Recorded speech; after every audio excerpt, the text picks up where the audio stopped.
भाई वो हीरो तो नहीं आ रहा, लगता है वो सीन से डर गए। भाई वो नहीं आ रहा तो सीन कौन? साहब ये सीन मैं करूंगा। Camera ready, action. जी बाबा, सेहत कैसी है अभी आपकी? बेहतर है बेटा, अभी मेरी तबीयत बिल्कुल ठीक है। सारा दिन खाता रहता है और कोई काम ही नहीं है। या तो इस घर में इसको रखो या तो मुझको रखो। परेशान क्यों होती हो, कर लेते हैं। बस अभी अभी कुछ करो। अभी मैं इसको लेके किधर जाऊं? यतीम खाने में ले जाओ। चलो ठीक है, कुछ करता हूँ। चलो पापा, आपको डॉक्टर के पास ले जाऊं। बेटा मैं अभी बिल्कुल ठीक हूँ, मुझे डॉक्टर के पास ले जाने की जरूरत नहीं है। चलो पापा, चेक कराना है आपको डॉक्टर से। चलो अगर आप बेटा कहते हैं तो चले जाते हैं डॉक्टर साहब के पास।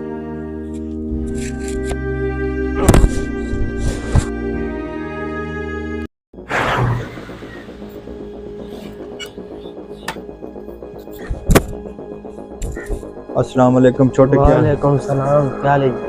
सुल्तान भाई घर पे है? उसको तो छोटे साहब कब का यतीम खाने छोड़ आए हैं। अल्लाह माफ करे, ऐसी औलाद से बेहतर औलाद ना हो। जाओ छोटे, देखो दरवाजे पे कौन है। ठीक है साहब जी, इधर बैठ जाओ साहब जी। हाँ, किस लिए मेरे पास आए हो? मैं कारोबार शुरू कर रहा हूँ, इसलिए आपके पास आया हूँ। और अंकल, आपको भी साथ रखना चाहता हूँ। अच्छा, परेशान हूँ, सब कुछ खत्म हो गया है। घर का किराया भी नहीं है, जॉब भी चली गई, इसलिए अपने कारोबार का सोचा है। परेशान तो होना ही था ना। अगर बाप की कदर की होती तो आज ये हालत ना होती। जो अपने बाप का नहीं माना, मेरा क्या बनेगा? बड़ा है कारोबार वाला। बाप ने किया क्या है मेरे लिए? क्या किया तेरे बाप ने तेरे लिए? तुझे कुछ पता है उसने क्या किया है? तेरे पैदा होते ही तेरी माँ इस दुनिया से चली गई थी। तुझे माँ और बाप दोनों का प्यार देकर पाला पोसा और बड़ा किया। तेरे लिए तरह तरह के खिलौने लेके आया ताकि तू खेल सके, खुश रह सके और हंसता रहे। दिन रात मजदूरी करके तुझे पढ़ाया लिखाया और अफसर बनाया। टाइम ऐसा भी आया कि आप भाई के लिए रो रहे थे। पापा मैंने बाइक लेनी है। ठीक है बेटा, मैं कुछ करता हूँ। कुछ करते नहीं है पापा, मैंने लेनी है। अच्छा बेटा, परेशान ना हो, मैं कुछ करता हूँ, मैं लेके आता हूँ। भाई वो हीरो तो नहीं आ रहा, लगता है वो सीन से डर गए। भाई वो नहीं आ रहा तो सीन कौन करे? भाई ये सीन तो बहुत जरूरी है। साहब ये सीन मैं करूंगा। आप ये सीन कर लोगे? सर ये कर लेगा। साहब एक मौका। ओके ठीक है, कैरी ऑन।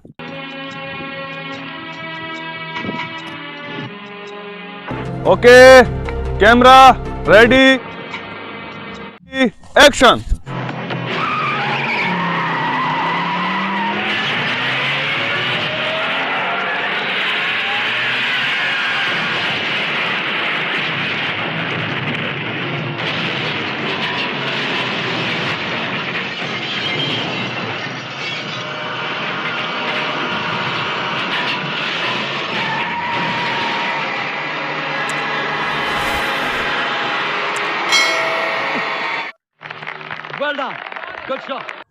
उस बेचारा ने अपनी जान पे खेलकर।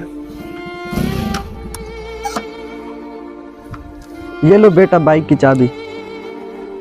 तुझे बाइक ला के दिया और तू कहता है कि उसने किया क्या मेरे लिए? आपने पहले ये सब कुछ क्यों नहीं बताया कि मेरे बाप ने मेरे लिए इतना कुछ किया है? मैं अपने बीवी के प्यार में अंधा हो गया था।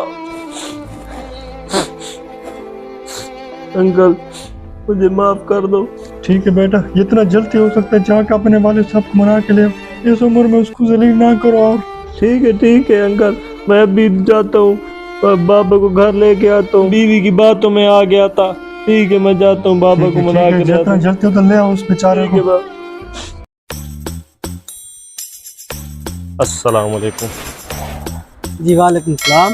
वाले साहब को लेने के लिए आया हूँ। 6 माह पहले मैं उसको छोड़ गया था यहाँ। जी क्या नाम है आपके वालिद साहब का? मेरे वालिद का नाम है सुल्तान। हाँ सुल्तान, हाँ बिल्कुल, वो तो 1 माह पहले फौत हो गए, वो बीमार थे। फौत हो गया? किस कब्रिस्तान में दफनाया है अभी?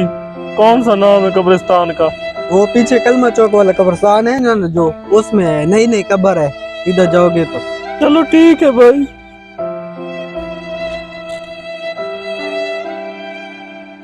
इधर गई बाबा की कब्र, इधर गई। वो है लगता है।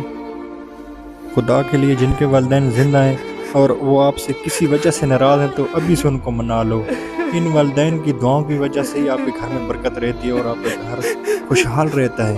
अगर आपके वालिदैन इस दुनिया से नाराज़ होकर चले गए तो दुनिया में तो दलील हो गई आखिरत भी तबाह हो जाए। इसलिए माफ़ी मांग कर अभी से राज़ी कर लो ताकि बाद में पछतावा ना हो इस तरह।